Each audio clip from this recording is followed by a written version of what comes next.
Hello and welcome to the Great Firewall 101. I think the easiest way to explain the content of this video is just by letting you know, before I went to China, I heard about all these websites that I use all the time, Facebook, Instagram, Twitter, Pinterest, like everything was blocked in China. And I'm like, well, how do I access them? So when my husband told me that we would be using a VPN in China to sidestep the Great Firewall, I freaked out a little bit because I was like, isn't that illegal? I went from being super freaked out about using VPN and like trying to hide it in like public places to, by the time I left China, using it every day with no problem, speaking about it with ease in public.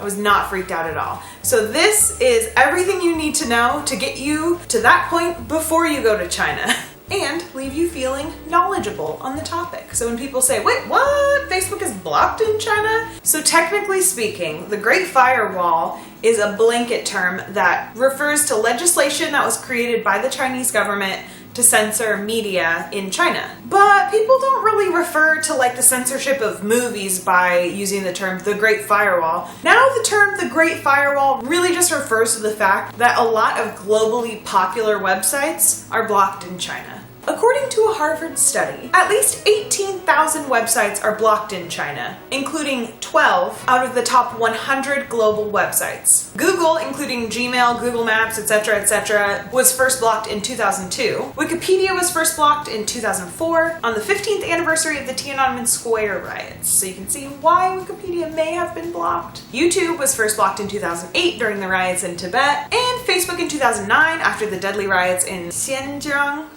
I think it's Xinjiang. Twitter was blocked in 2011, and finally in 2014 during the protests in Hong Kong, China blocked Instagram. Yeah, did you know Pokemon Go is banned in China? It is. All these regulations apply only to mainland China. So if you go to Hong Kong, you can get on Facebook, no problem. If you go to Taiwan, you can get on Facebook, no problem. If you go to Macau, I hear, don't quote me on this, but from my research and from what I've seen, you can go on Facebook and Google and all that in Macau. Now the question we're all asking ourselves, I'm sure, is why is this happening? Well, so one of the former high-up government official, at one point he was a leader, Deng Xiaoping, a lot of people know that name. He has a saying that goes, if you open the window for fresh air, you have to expect some flies to blow in it. There's a lot of reasons for internet censorship in China, but one of the reasons is to metaphorically swat the flies of unwanted ideologies in order to keep China under the umbrella of the Communist Party and to keep China united. So that's probably the biggest reason for internet censorship in China, protecting the values and the ideologies of the Communist Party. But then there's this whole other business side to it. So some media is blocked in China and some internet censorship happens in China, and you could even say that part of the reason all internet media is censored in China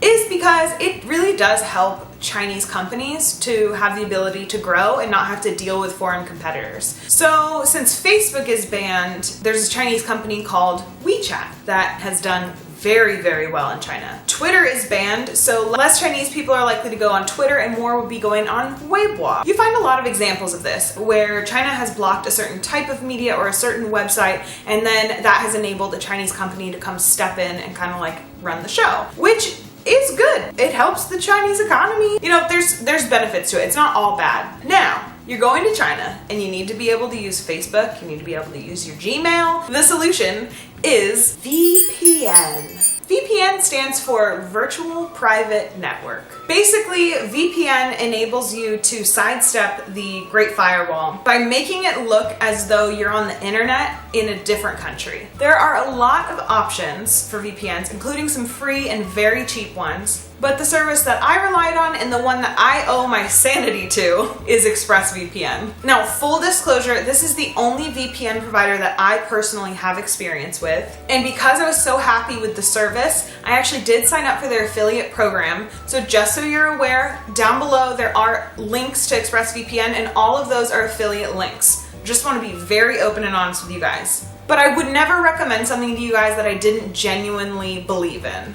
The conversation of VPN, like which VPN do you use, always comes up when you see other foreigners around China. And the blogger friend that I had in Beijing and the vlogger friend that I had in Beijing both used ExpressVPN. So these are two people who consume a lot of Western social media, so they needed a VPN service that was actually gonna like be there and like work all the time. I know Eric's classmate when we were in Nanjing also used ExpressVPN. A lot of people who used free and cheap services ended up switching to ExpressVPN. So, what is it like to use VPN? This is the ExpressVPN window. So I get to select whatever location I want. So say I am in Beijing and I want something close-ish to Beijing. I'm gonna go by region to Asia Pacific.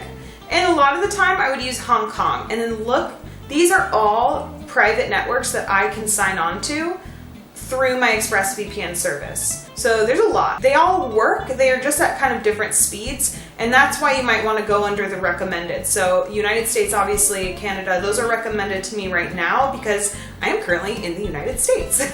So say I'm in China and I want to log on with Hong Kong. So actually Hong Kong too was one of my go-to VPN connections, and now I'm in Hong Kong. So basically what this means is it looks as though my computer is not in Beijing, but it's in Hong Kong. So I am supposedly on the internet in Hong Kong right now, which means I can successfully access all my favorite things. You know, all that stuff that's not on Chinese networks. So you know what VPN usage looks like if I'm doing it on my laptop, but you may not realize that an ExpressVPN subscription actually means that you can get it on, I believe, 3 devices. So I had it on my laptop and on my cell phone, which meant that if I was at a coffee shop and I just had my phone, I could connect to their Wi-Fi, and then I could connect to my VPN app, and then I could get on Facebook or watch YouTube videos. Yeah, so that's kind of a little demo to show you what it looks like when you actually use VPN. Now, I think it's important to be aware that VPN usage in your home and out of your home can be a little bit different. Technically, the way the Great Firewall works, it's not like a filter system where every single thing on Chinese internet is pre-filtered before it shows up. Basically, you can put whatever you want on the internet, but someone is going to see it at some point, and if it doesn't meet all the guidelines and like the internet rules and everything, it's going to get taken down real quick. So internet providers are technically responsible for their customers' conduct, and that's why sometimes when you're at a Chinese hotel and they're the ones providing you with Wi-Fi, sometimes you can't connect to VPN. This has actually only happened to me, I think, twice in China. And the reason for that is probably because the hotel has banned the usage of VPN. Somehow they've set up their internet so that no one can use VPN and their internet at the same time. More commonly though, like at coffee shops, no problem. Got on, not a problem at all. We got internet set up in Nanjing and then Beijing, no problem at all. Every day I use VPN. Occasionally there were times that the internet was either heavily slowed down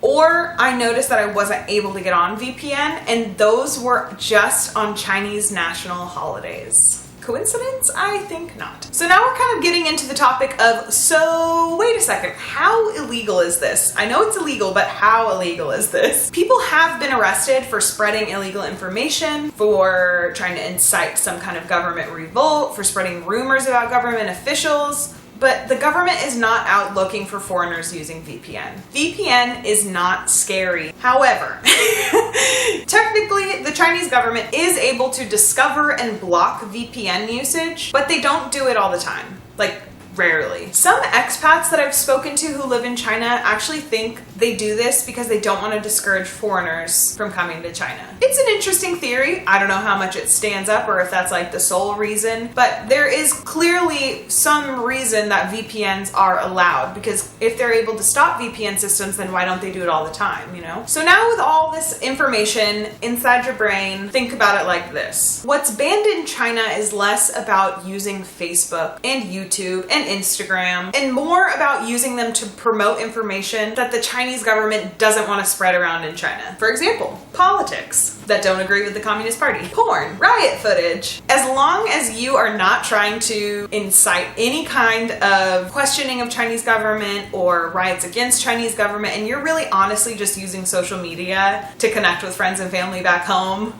you're fine. I would not worry about it.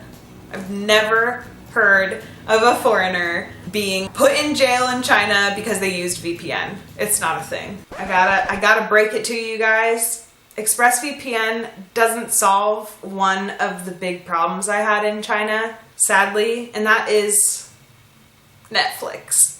Unfortunately, Netflix does not allow VPNs. You're worried that you're going to be in one country trying to watch the content from another country. So you're getting around international wall. I am going to cut that out because your voice is like almost inaudible. Cut it out. But basically, if you use VPN and you watch Netflix, you could be potentially sidestepping international law. I think Netflix didn't want to have to deal with VPN usage, so they just ban it. On ExpressVPN, there's always new private networks being added to the list. So when I was there, I remember seeing like Los Angeles on there, and then there was LA too, and Santa Clara, Oakland, like they keep adding new cities and new network locations. So sometimes when you're in China, if you see one of those brand new networks pop up, I've noticed that sometimes you can get on one of the new ones and then you're able to get on Netflix. And then eventually you get halfway through a series like Stranger Things and you can't watch the end of it and you have to download it. And I am going to recommend that if you are moving to China, like you're moving, and you're going with your spouse or partner or whoever, I would really recommend that you guys get your own separate VPN plans. Before we left for China, I was convinced that Eric and I would be able to share the same VPN plan. And then when I tried to do that in China, it did not work at all. It became a problem for us within like the first, I'm not joking you, within like the first 30 minutes of using the internet in China. So the moral of this story is that if you are headed to China soon, whether you're going for a week or you're going for a month or a year or you're settling in China or whatever, you're already watching YouTube right now. So I know you like YouTube. I really highly recommend that you go purchase an ExpressVPN subscription for the time that you'll be away. If you buy ExpressVPN and you get to China and you use it for a day, 2 days, 20 days, and you hate it, there's a 30-day money-back guarantee. So basically, you're not losing anything. Give it a shot, see how you like it, and I hope you are not afraid to use VPN in China now. I hope you feel empowered with information about the Great Firewall. If you have any questions, or if there's any other topics about China that you want me to cover, please leave it in a comment below. I've been putting up videos every single day. About half the videos are gonna be daily vlogs, and about half the videos are gonna be super informational videos just like this. So be sure to hit that subscribe button down below, hit that little bell notification so you get a notification when I put up a new video, and welcome to the Fearless fam. Okay, bye!